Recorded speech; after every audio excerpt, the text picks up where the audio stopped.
Good afternoon, students.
Hello, are you getting me? Yes, sir. Screen share, sir.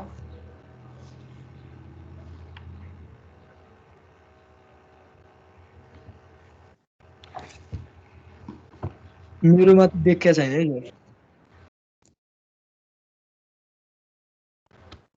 बिस्तार देखिन्छ।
अहिले देखियो? देखियो सर। ओके, यो हामीले हिजो डिस्कस गरेको कन्टेन्ट हो। यसमा के देखाएको त VDQ छ। VDQ मा मल्टिपल प्रोसेसहरू एट अ टाइम हुनसक्छ। त्योमध्ये कुन चाहिँ प्रोसेसले CPU एक्सेस गर्न पाउँछ, that depends on the scheduling criteria. Scheduling एल्गोरिदमको बेसिसमा हामीले VDQ मा भएको मल्टिपल प्रोसेसमध्ये एउटा प्रोसेसलाई पिक गरेर CPU एलोकेट गर्छौँ।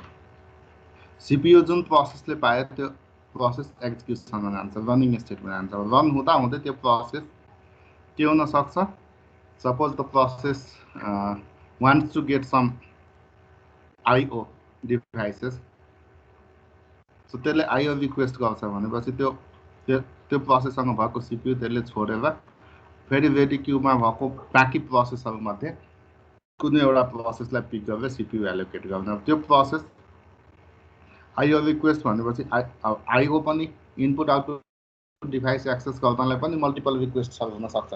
सो त्यति बेला त्यो प्रोसेस फेरि आएर क्यूमा बस्छ। फेरि आइओ डिभाइस एक्सेस गर्नलाई जुन क्यूमा बस्छ त्यसलाई आइओ क्यू भनेको। यहाँ पनि थुप डिफ्रेन्ट भनौँ न छुट्टै स्केड्युलिङ एल्गोरिदम युज गरेर फेरि आइओ डिभाइसलाई एक्सेस गर्ने अटो डिफाइन गरिन्छ।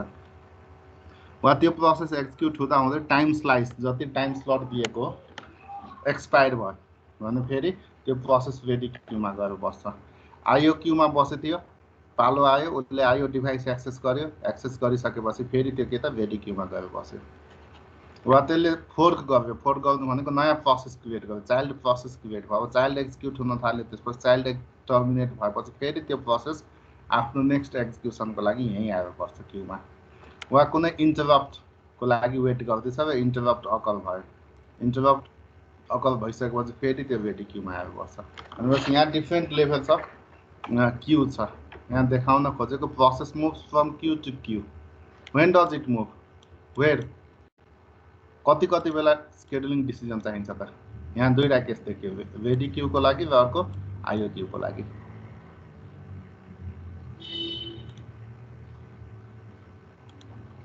बुझ्यो यो फिगर?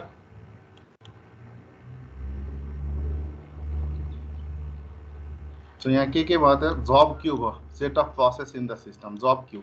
यो जब क्यूबाट रेडी क्यूमा जानलाई एक किसिमको स्केड्युलर युज हुने भयो, जसलाई के त लङ टर्म स्केड्युलर भन्छौँ। रेडी क्यूमा के हुन्छ त, set of all process residing in main memory ready and waiting to execute. So ready क्यूबाट अब रनिङ स्टेटमा लानलाई सिपियु एलोकेट गर्नलाई पहिला के भयो, जब क्यूबाट रेडी क्यूमा आउनलाई, जब क्यूबाट रेडी क्यूमा आउनलाई के त यो लङ टर्म स्केड्युलरले त्यहाँ के त एक्टिभेट हुन्छ। रेडी क्यूबाट रनिङ स्टेटमा ल्याउनलाई, रेडी क्यूमा भएको प्रोसेसलाई रनिङ स्टेटमा ल्याउनलाई सर्ट टर्म स्केड्युलर युज हुन्छ भने डिभाइस क्यू भनेको set of process waiting for an IO device, जसको लागि मिडियम टर्म युज हुन्छ। So process migration between the various cues.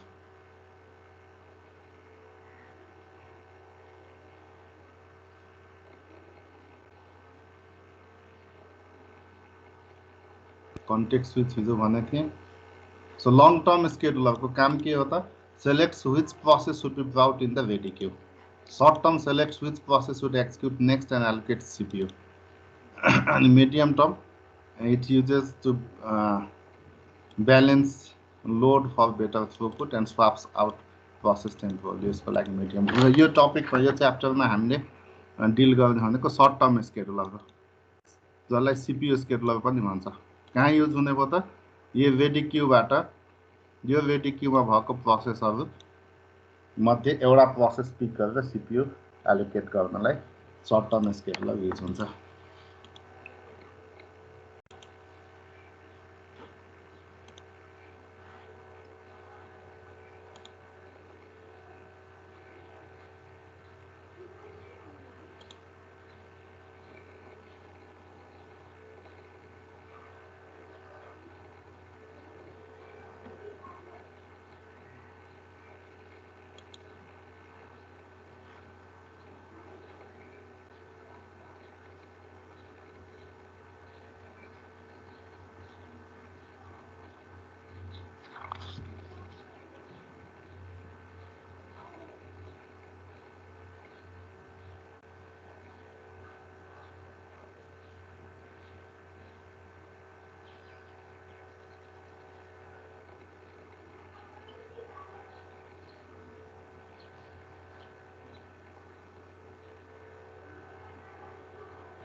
Okay, so आजको कन्टेन्ट हामी हेर्दैछौँ।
So today's content is CPU scheduling र अबको सक्सेसिभ क्लासेसहरुमा हामी यही कन्सेप्ट पढ्दै जान्छौं। यो एकदमै इम्पोर्टेन्ट कन्सेप्ट हो अपरेटिङ सिस्टमको। So let's see in detail.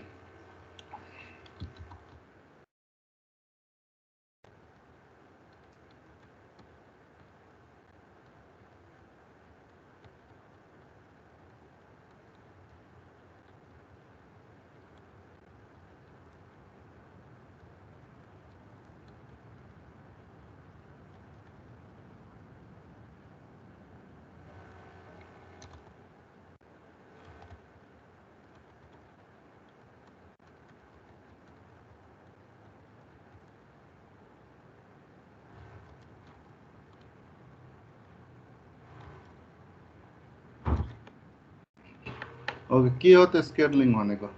अघि के भनिसके मैले, रेडी क्यूबाट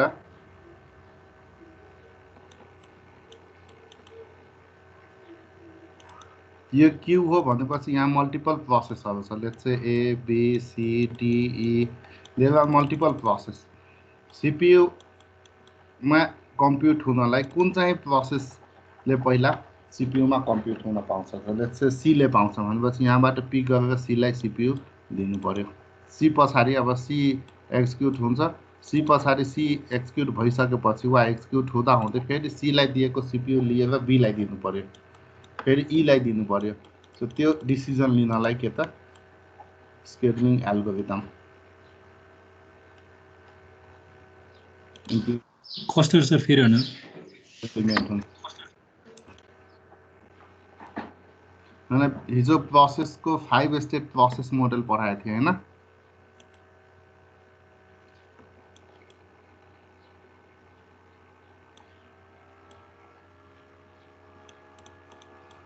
रनिंग स्टेट थियो, रेडी स्टेट थियो। हाँ, रेडी स्टेट में के हुन्छ? यहाँ मल्टिपल प्रोसेसहरु हुन्छ। Okay, suppose process 1, process 2, process 3, process 4, process 5, process 6, यहाँ थुप्रै प्रोसेसहरु के छ? रेडी क्यूमा छ। रेडी क्यूमा रेडी स्टेटमा हुनु भनेको मतलब के हो त? all these process have got all the resources that it needs for execution. अब यो सबै थोक योसँग छ, डेटाहरु, इन्स्ट्रक्सन्सहरु सबै योसँग छ, सबै रिसोर्सेसहरु यसले लिइसक्यो भनेपछि यो प्रोसेस अहिले कहाँ छ त? मेन मेमोरीमा छ। मेन मेमोरीमा पहिला पनि के पढेछौ? मेन मेमोरीमा थुप्रै प्रोसेसहरु एट अ टाइम लोड भएर बसेको हुन्छ। अब यो मेन मेमोरीमा भएको थुप्रै प्रोसेस 1 2 3 4 5 6 धेरै प्रोसेसहरु मध्ये कति बेला कुन प्रोसेस रनिङ स्टेटमा जान्छ? रनिङ स्टेटमा आउनु भनेको मतलब के हो त? त्यो प्रोसेसलाई सीपीयू दिनु हो, सीपीयू मा त्यो प्रोसेस एक्जिक्युट हुनु हो। सो कसलाई सीपीयू दिने? 2 लाई दिने, 5 लाई दिने, 4 लाई दिने, 3 लाई दिने, कति बेरसम्मको लागि सीपीयू मा एक्जिक्युट हुनलाई दिने त? त्यो डिसिजन लिनलाई के युज हुन्छ त? Scheduling algorithm use हुन्छ। It refers to the set of policies and mechanism that an operating system supports for determining के को लागि त? the order of execution, determining the order of execution of the pending jobs and process। यो pending job process कहाँ हुन्छ त? Ready क्यूमा हुन्छ। So यो क्यूमा भएको प्रोसेसहरु मध्ये यो क्यूमा भएको प्रोसेसहरुको एक्जिक्युसन अर्डर डिटरमाइन गर्नलाई स्केड्युलिङ चाहिन्छ। बुझ्यो अब?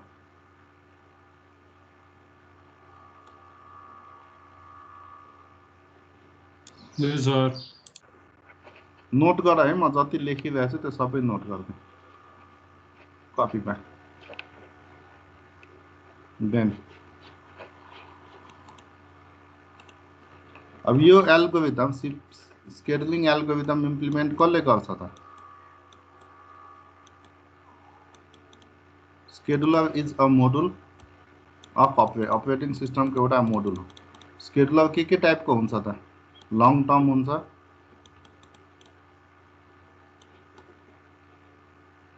Short term, medium term. र यहाँ हामी डिस्कसन गर्दैछौँ के को बारेमा? सर्ट टर्म स्केड्युलरको बारेमा। सो यो सीपीयू एलोकेट गर्ने काम, सीपीयू मा एक्जिक्युट हुनलाई अर्डर डिफाइन गर्ने काम कसले गर्छ त? सर्ट टर्म स्केड्युलरले गर्छ।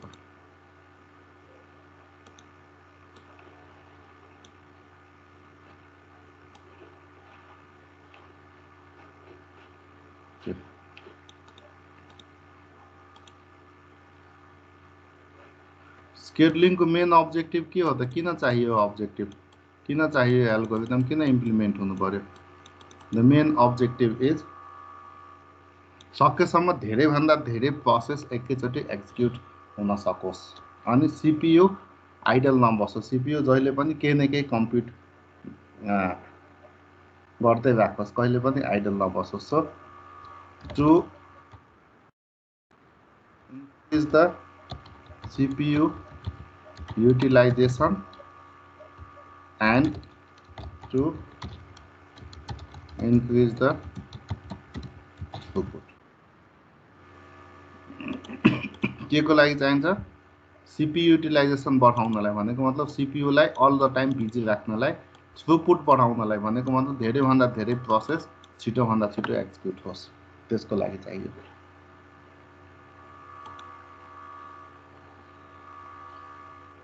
ओके, अब कुनै पनि प्रोसेसको एक्जिक्युसन टाइम भनेर के भनेको थिएँ हिजो? कति टाइम लाग्छ त्यो प्रोसेसको एक्जिक्युसन कम्प्लिट हुन?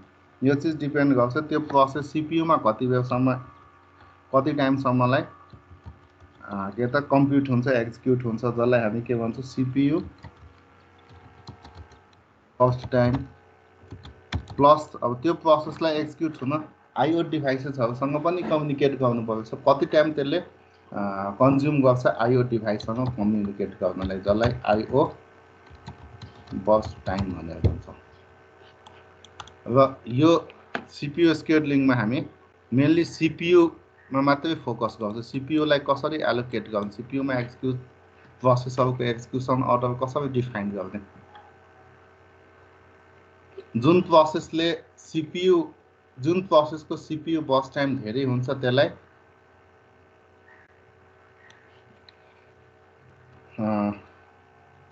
सीपीयू बाउन्डेड प्रोसेस भन्छौँ भने जुन प्रोसेसको आईओ बर्स्ट टाइम धेरै हुन्छ, सीपीयू कम हुन्छ, त्यसलाई आईओ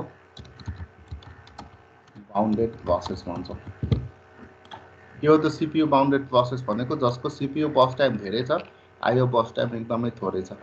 आईओ बाउन्डेड प्रोसेस भनेको के हो? जसको आईओ बर्स्ट टाइम धेरै छ, सीपीयू बर्स्ट टाइम थोरै छ भनेको मतलब त्यसले इनपुट आउटपुट डिभाइससँग, जस्तो आईओ बाउन्डेड हो भने त्यसले इनपुट आउटपुट डिभाइससँग कम्युनिकेट हुनलाई धेरै टाइम कन्ज्युम गर्दैछ, तर त्यसको कम्प्युटेसन सीपीयूमा एकदमै थोरै टाइमको लागि मात्रै भयो नि पुग्छ, त्यो कम्प्लिट हुन्छ त्यसको एक्जिक्युसन त्यस्तो प्रोसेसलाई।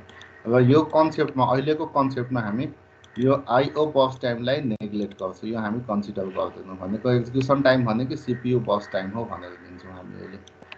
यो कुन केसमा त? सर्ट टर्म स्केड्युलिङको केसमा।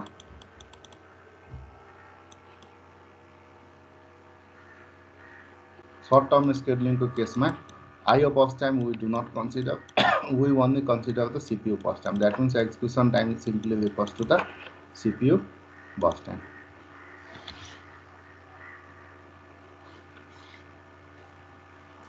लङ भने चाहिँ कस्तो नि? हजुर, लङ भने चाहिँ कस्तो? के भनेको? लङ टर्म स्केड्युलिङ भने चाहिँ कस्तो? लङ टर्म स्केड्युलिङ भनेको जस्तो हामीले हिजो 5 स्टेट प्रोसेस मोडल पढ्दा के पढाएको थिए? न्यू स्टेट हुन्छ, रेडी स्टेट हुन्छ हो। न्यू स्टेटबाट रेडी स्टेटमा इन्टर गर्छ। कति बेला इन्टर गर्छ त? अब न्यू स्टेट प्रोसेस धेरैवटा प्रोसेस क्रिएट भएको हुन्छ नि एट अ टाइम, हैन? तपाईँ 10 वटा प्रोसेस छ यहाँ, न्यूमा 10 वटा प्रोसेस छ। रेडी क्यूमा बस्नु भनेको मेन मेमोरीमा बस्नु हो। मेन मेमोरीमा जम्मा 4 वटा मात्रै स्लट खाली छ भनेको मतलब मेन मेमोरीको क्यापेसिटी के छ त? 4 वटा मात्रै प्रोसेसलाई होल्ड गर्न सक्ने। सो यो 10 वटा मध्ये कुन 4 वटा प्रोसेसलाई मेन मेमोरीमा राख्ने भनेको यो 10 वटा मध्ये कुन 4 वटा प्रोसेसलाई रेडी क्यूमा ल्याएर राख्ने, कति बेरसम्मको लागि राख्ने हो, त्यसको लागि लङ टर्म स्केड्युलर युज हुन्छ। बुझ्यो?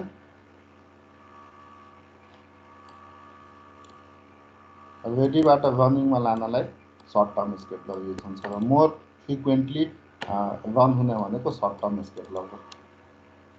बुझ्यो?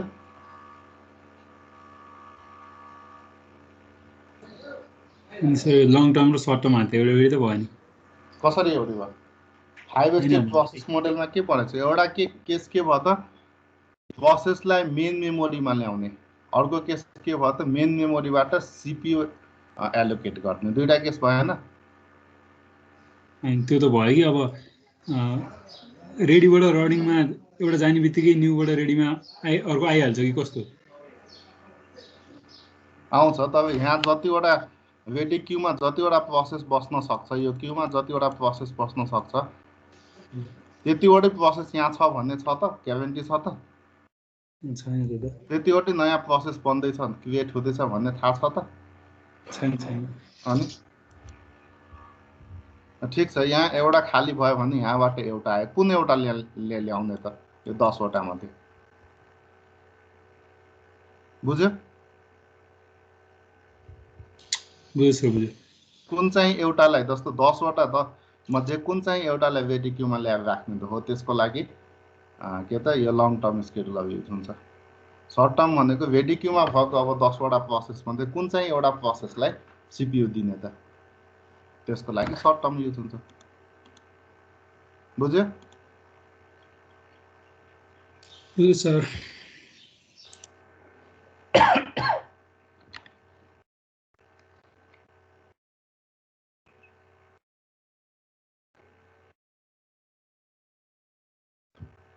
ओके अब यसमा युज हुने टर्म्सहरू डिस्प्याचर हिजो पनि भनेको थिएँ के हो डिस्प्याचर भनेको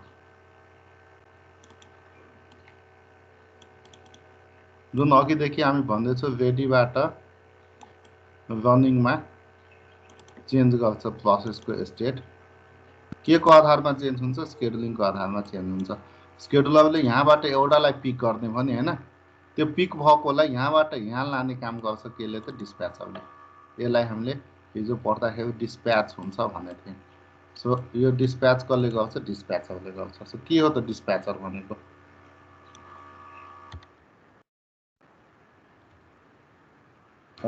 program responsible for assigning CPU program responsible for assigning CPU to the process that has been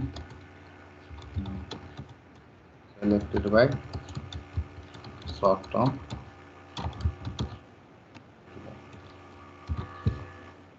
ठीक छ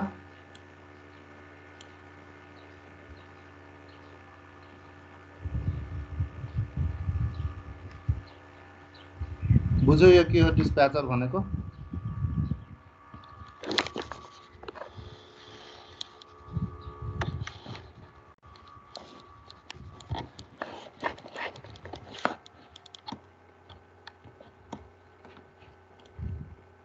देन आफ्टर स्केड्युलिङ गर्दाखेरि क्राइटेरिया के हुन्छ त यो पनि एकदमै इम्पोर्टेन्ट हो क्राइटेरिया के हो त स्केड्युलिङ क्राइटेरिया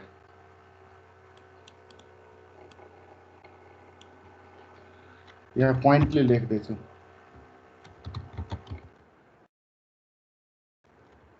युटिलाइजेसन नोट गर है सबै पोइन्ट्सहरू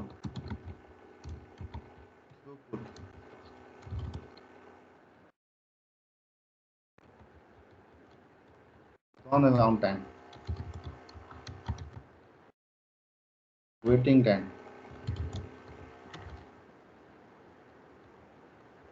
response time okay के हो त CPU युटिलाइजेसन भनेको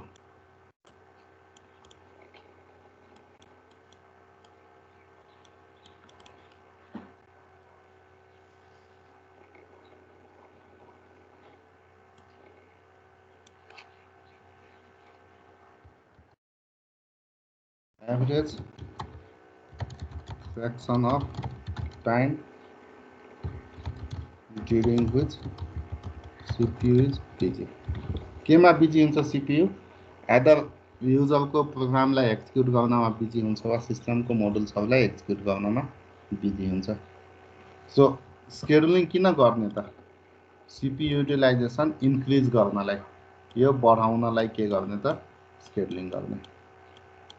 to increase the CPU utilization भनेको मतलब धेरैभन्दा धेरै टाइमसम्म CPU बिजी रहोस् भन्नलाई हामीले यो स्केड्युलिङ गर्ने। बुझ्यो? थ्रुपुट के हो त थ्रुपुट भनेको?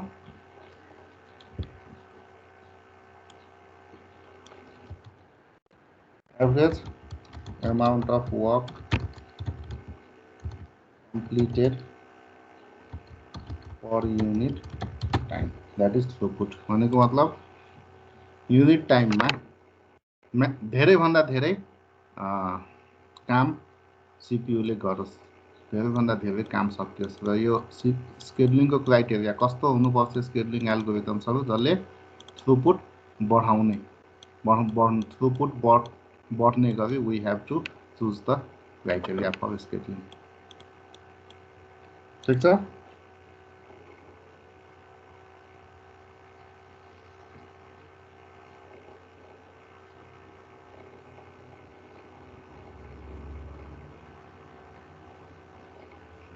टर्न अराउन्ड टाइम भनेको के? हामीसँग जहिले पनि प्रोसेसको एक्जिक्युसन टाइम दिएको हुन्छ हैन? कुन प्रोसेस कति टाइमसम्म एक्जिक्युट भयो भने कम्प्लिट हुन्छ त्यो नोन हुन्छ। एक्जिक्युसन टाइम इज नोन। र अघि मैले के भनिसकेँ, अहिले एक्जिक्युसन टाइम भनेको CPU टाइम मात्रै लिन्छु। CPU बस टाइम भनेको एक्जिक्युसन टाइम हो भनेर दिन्छु।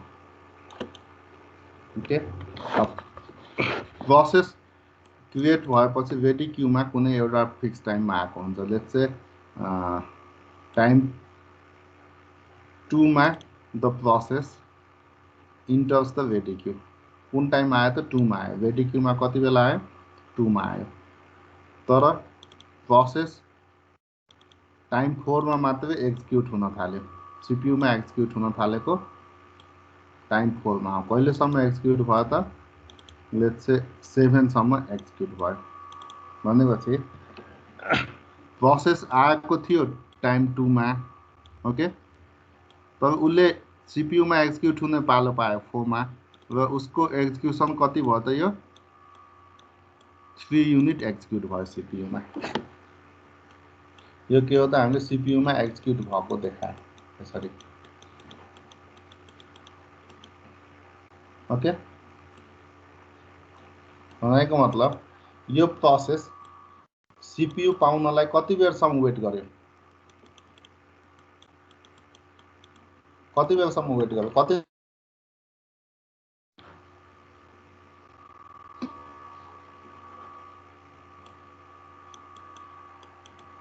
2 युनिट। यसको एक्जिक्युसन टाइम कति छ त? 3 छ। वेट कति गरेको? यो यसको वेटिङ टाइम हो।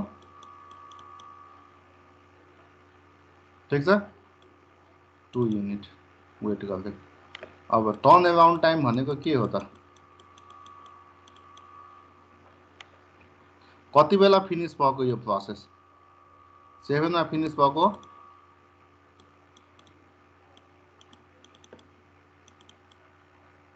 फिनिश टाइम भनेको 7 माइनस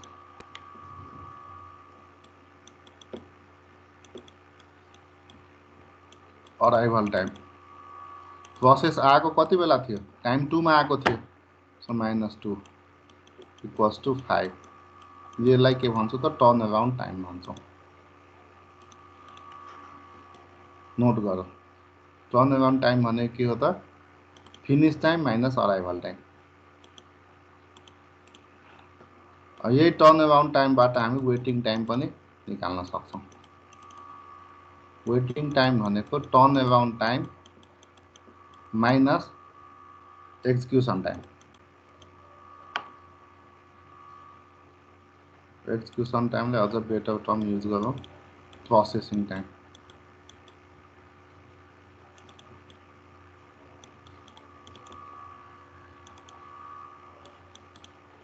टर्न अराउन्ड टाइम कति छ? 5 छ। एक्जिक्युसन टाइम कति थियो? 3 भनेको वेटिङ टाइम कति? 2।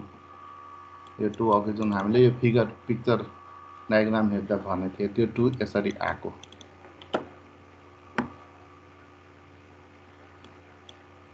बुझ्यो? नोट गर यो दुईटै पोइन्ट, टर्न अराउन्ड टाइम भनेको यो अनि वेटिङ टाइम भनेको यो दुईटै नोट गर, turn around time waiting time.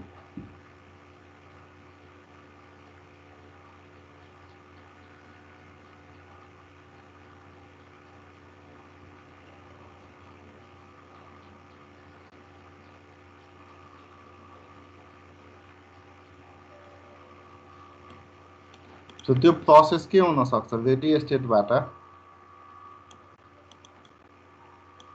Running स्टेटमा गयो, माइट बी टाइम आउट हुन्छ वा आइओको लागि वेट गर्छ, फेरि आएर रेडी क्यूमा बस्छ, फेरि एक्जिक्युट हुन्छ।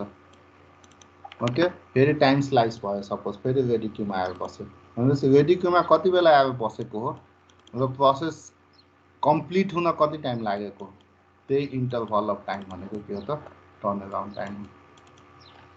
रेडी क्यूमा त्यो प्रोसेस कति टाइमसम्म वेट गरेर बस्दैछ सिपियु एक्सेस गर्नलाई, that is waiting time. Response time भनेको के हो त त्यसो भए?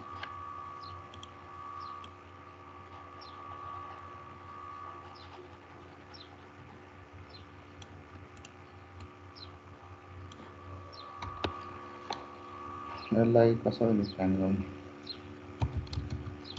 Interval from the time the last character of a command line of the program or transaction. Interval from time the last character of the command line of the program or transaction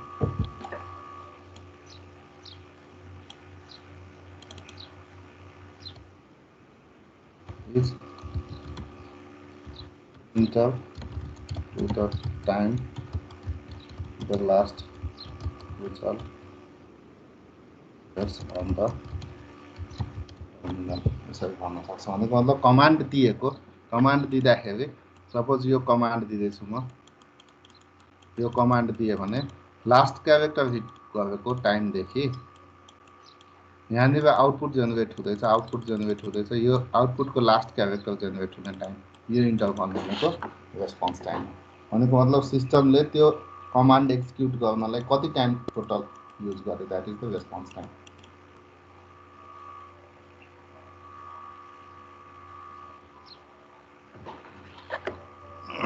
so यो response time जति कम भयो त्यतिमा हाम्रो, turn around time जति कम भयो त्यतिमा हाम्रो weight.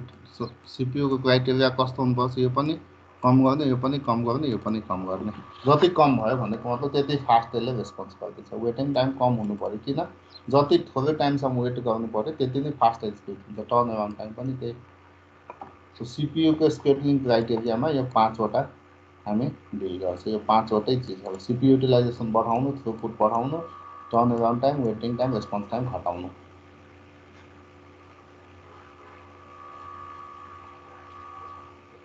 भयो यो लेख्यो?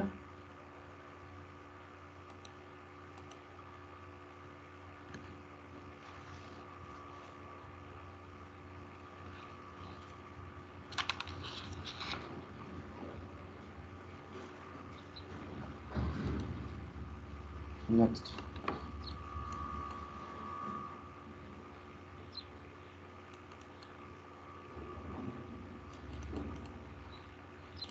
अब हामीले पढ्न गइरहेको छ स्केड्युलिङ एल्गोरिदम। दुईटा टाइपको एल्गोरिदम छ, एउटा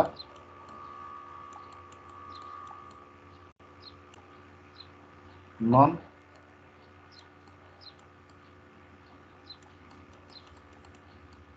प्रिम्टिभ एल्गोरिदम छ भने अर्को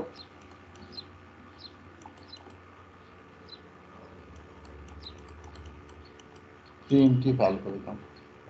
नन प्रिम्टिभ, प्रिम्टिभ एल्गोरिदम के हो त यो भने?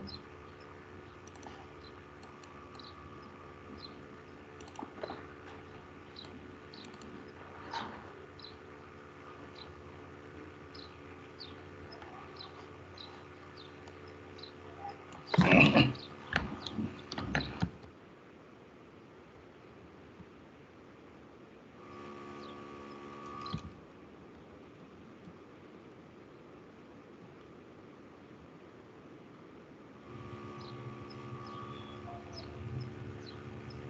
once the CPU is allocated to a process, एकचोटि CPU process like दिइसकेपछि CPU cannot be taken away.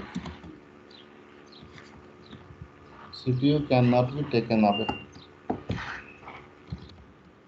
from that process until its completion.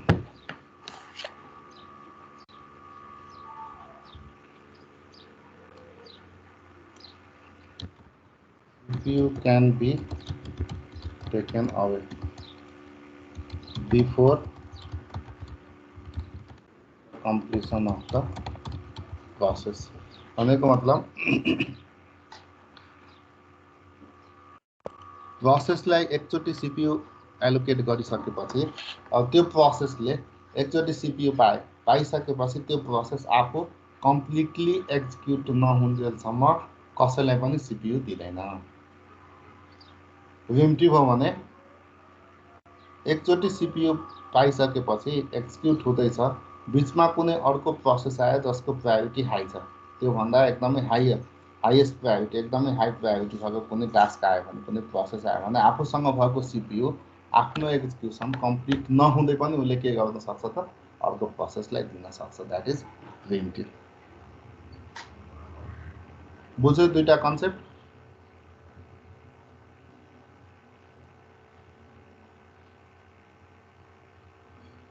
हजुर सर। जस्तै फर इक्जाम्पल भनौँ, हाम्रो क्लास हुँदैछ, फिजिकल क्लास भनौँ, कलेजमा क्लास लिँदैछ, यो नम्बर अफ स्टुडेन्ट्सहरू छन्, एकजना टिचर भयो। अब यो क्लासको ड्युरेसन टाइम भनौँ 10 AM to 11 AM suppose. Teacher entered in the classroom, ओएसको क्लास हुँदैछ, यहाँ टिचरले क्लास लिइरहेछ, 10 कति बजेसम्म सक्छ, उसको कति बजे सक्छ त 11 बजे सक्छ भनेपछि 10:45 मा 10:30 मा भनौँ कुनै अर्को टिचर आयो, त्यो टिचरले यो क्लासमा इन्टर गर्न खोज्यो भने त्यो टिचर, यो ओएसको टिचर आउट भयो, त्यो टिचरलाई इन गर्छ त? प्र्याक्टिकली यो त हुँदैन, हुन्छ कहिले? हुँदैन सर। हुँदैन।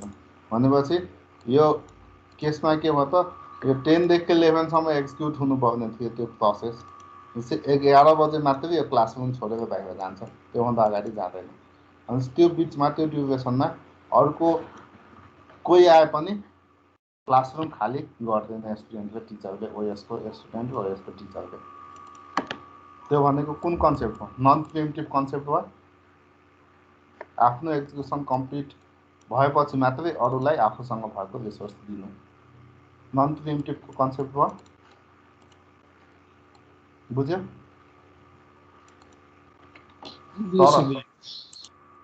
तर सपोज प्रिन्सिपल सर आउनुभयो कुनै नोटिस दिनलाई, कतिमा 10:30 मा केही नोटिस दिनलाई आयो भनेपछि एकछिनको लागि टिचर त के गर्छ, आउट हुन्छ कि हुँदैन? 1 मिनट 2 मिनट 5 मिनटको लागि आउट भयो यो टिचर। त्यो आएको प्रिन्सिपल भनौँ न कुनै, अब योभन्दा हाई प्रायोरिटीको कुनै जब आयो नि, सो त्यो जब आउने बित्तिकै यसले के गर्यो त आफूसँग भएको रिसोर्स यसलाई दियो, यो एक्जिक्युट भयो। यो केस के को हो त? प्रिमिटिभको केस हो। बुझ्यो? बुझ्यो सर। ओके, अब एल्गोरिदम्सहरू हेरौँ। के एल्गोरिदम्सहरू युज हुन्छ? फर्स्ट,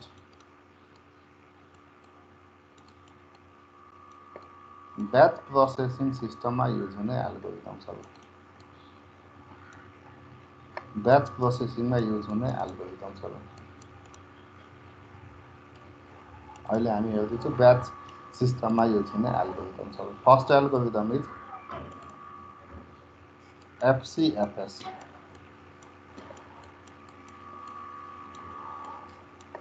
के होता है? First come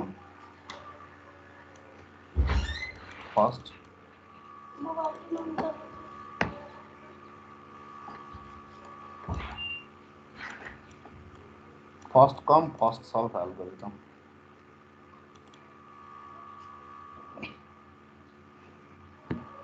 okay, so first come first serve नामले नि के भन्छ, जुन प्रोसेस पहिला आयो त्यो प्रोसेसले पहिला सीपीयू एक्सेस गर्न पाउँछ।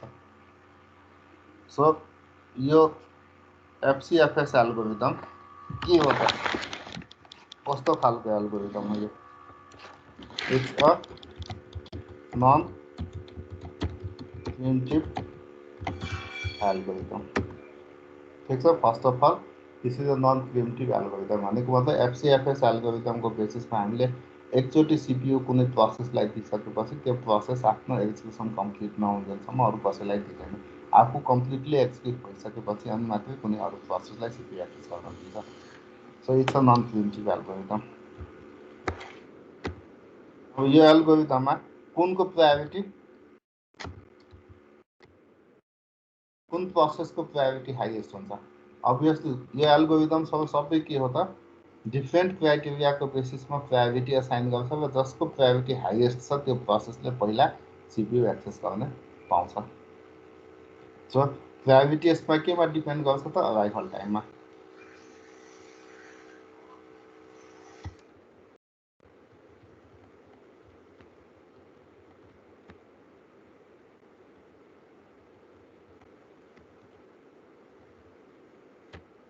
जुन प्रोसेस पहिला आउँछ त्यसको प्रायोरिटी हाई हुन्छ।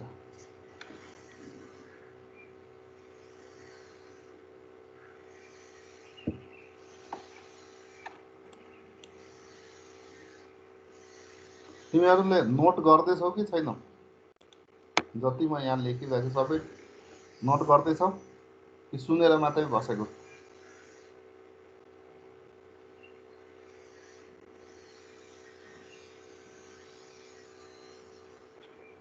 Students,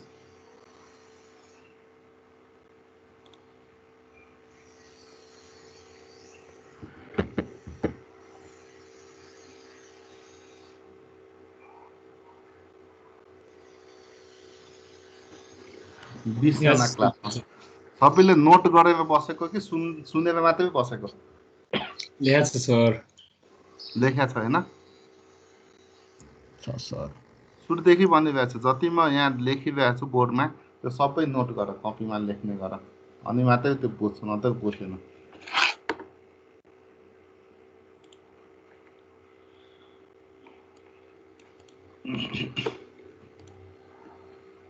So suppose we are given a set of process, let's say P1, P2, P3, P4. These are the process given, and the arrival time of this process are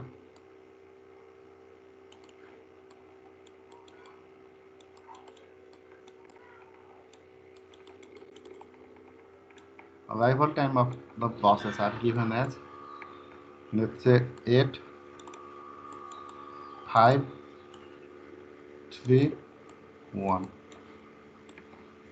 and CPU time जसलाई processing time भनौँ or execution time भनौँ is given like 1, 6, 8, 10. So your process of कुन orderमा execute हुन्छ? Now you are asked to schedule this process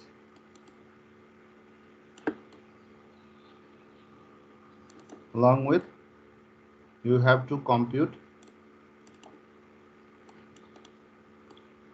average turnaround time and average waiting time. यो निकाल्नु पर्यो।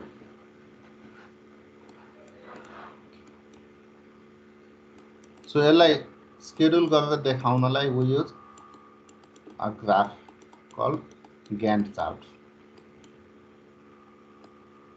यो चार्टले देखाउँछ कुन प्रोसेस कति बेला कति बेलासम्मको लागि एक्जिक्युट भएको त्यो चिज यसले रिप्रेजेन्ट गर्छ देखाउँछ। सो चार्ट कसरी बनाउने त्यो हेरौँ।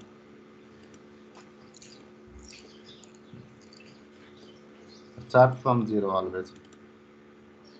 नाउ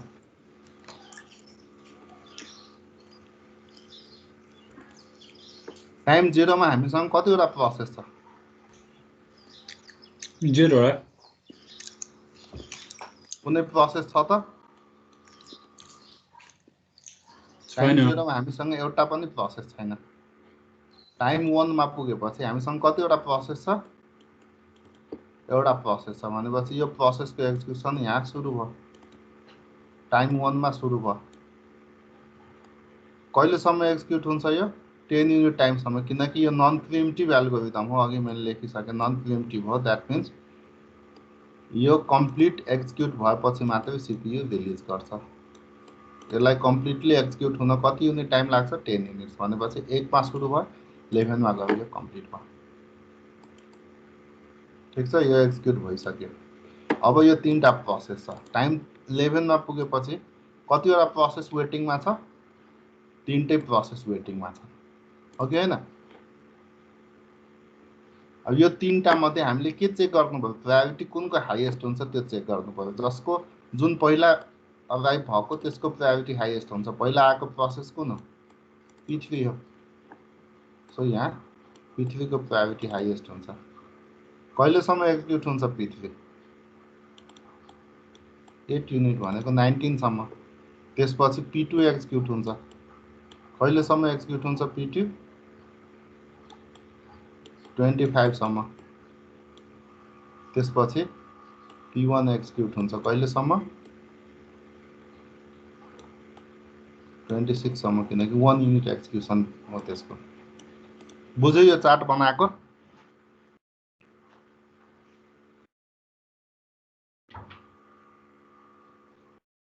बुझ्यो सर।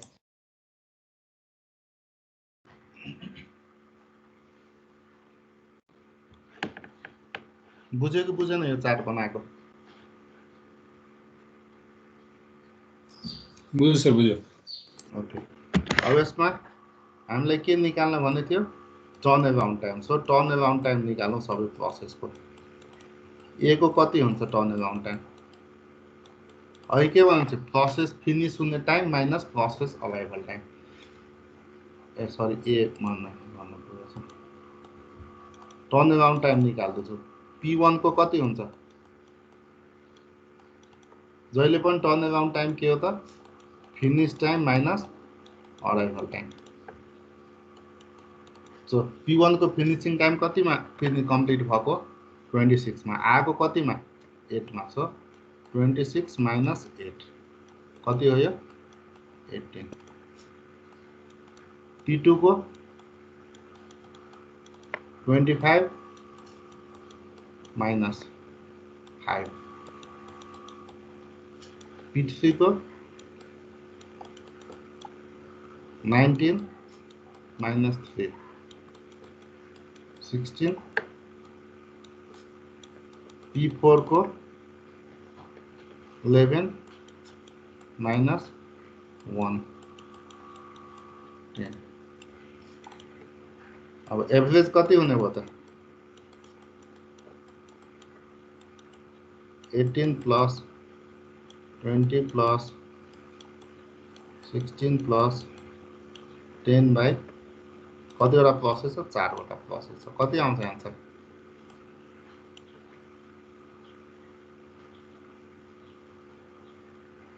कति आउँछ आन्सर यसको?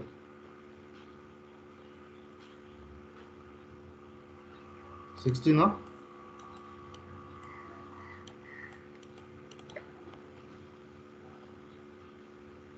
हो सर। अब वेटिङ टाइम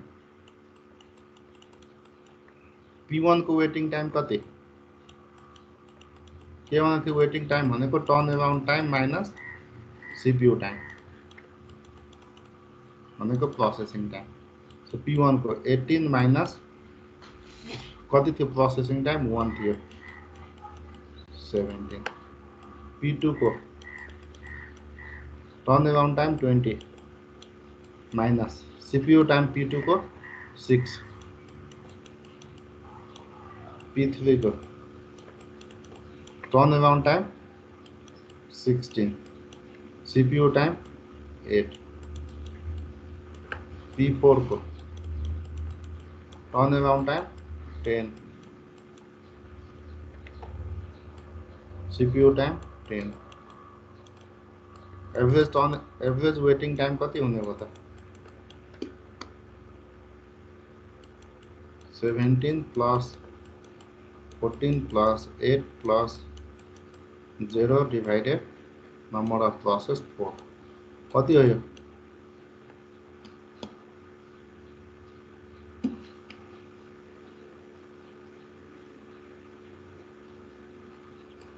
9.75 कति आयो 10 हो हो सर कति 9% भयो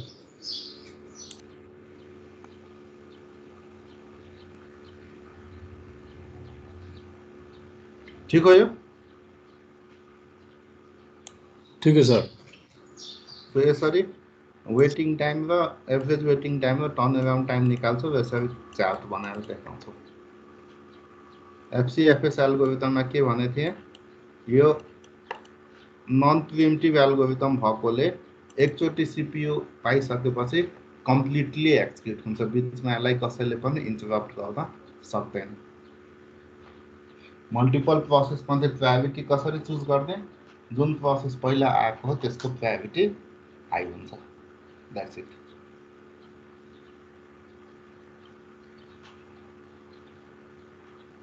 बुझ्यो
यो गर त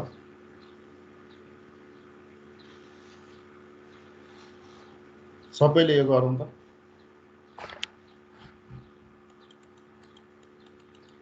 We are applying FCFS algorithm.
गऱ्यो सर। कति आयो आन्सर?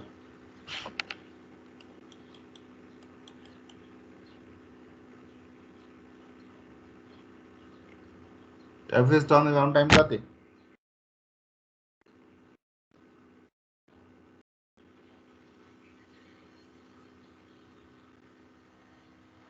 हेलो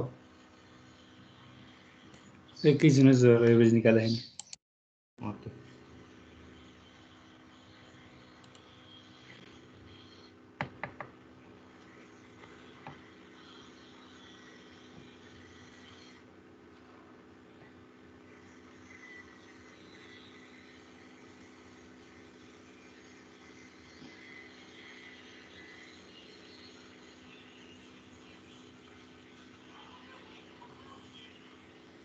$14.5 हो सर।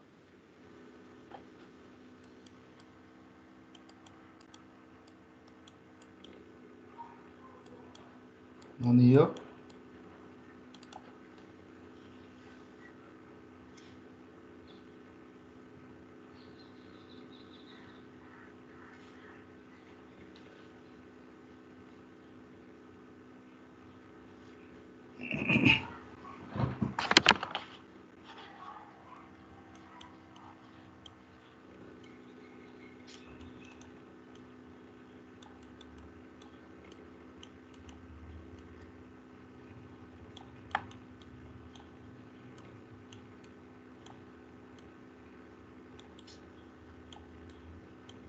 अर्को 9 होला।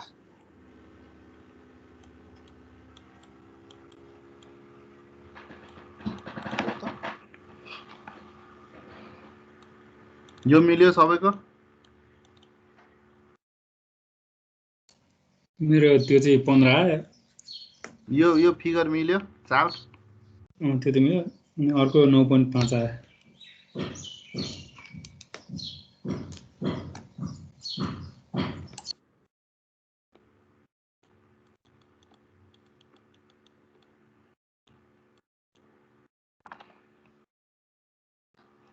-10 - 0 10,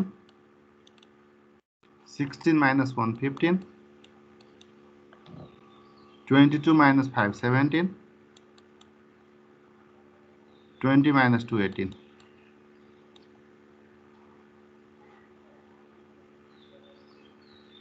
कसरी निकाले? 14.5 कसरी निकाले?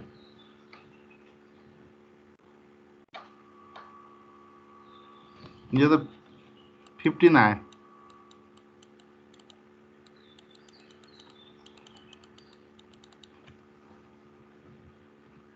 P0 मैले 10 त्यो पहिला 2 अनि 3 गरेर रहेछ सर त्यो भएर।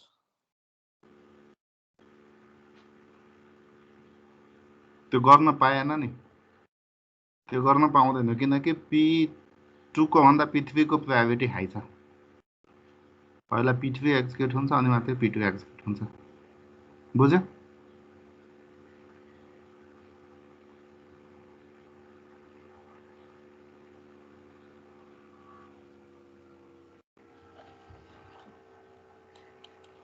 वेटिङ टाइम 0 9 15 14 कति हुन्छ एभरेज?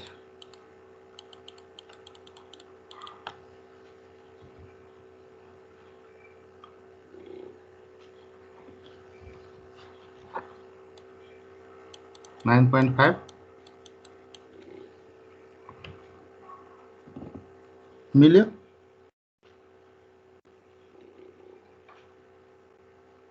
Yes sir. बुझ्यो हैन सबैले? बुझ्यो सर। ल अब नेक्स्ट क्लासमा यही अब अर्को एल्गोरिदमबाट सुरु गर्छु। कन्सेप्ट यही नै हुन्छ। टर्न अराउन्ड टाइम निकाल्ने, वेटिङ टाइम निकाल्ने सेम कन्सेप्ट हो। एल्गोरिदम अर्कै हामी अब पढ्छौँ नेक्स्ट क्लासमा। एफसीएफएसले प्रायोरिटी असाइन गरेको थियो के को बेसिसमा? अराइभल टाइमको बेसिसमा। कुनै अर्को एल्गोरिदमले अर्कै क्राइटेरियाको बेसिसमा प्रायोरिटी डिफाइन गर्छ। के हो त्यो क्राइटेरिया? एल्गोरिदम्सहरू के हो त्यो अब नेक्स्ट क्लासदेखि पढ्छौँ। हुन्छ आजलाई यति।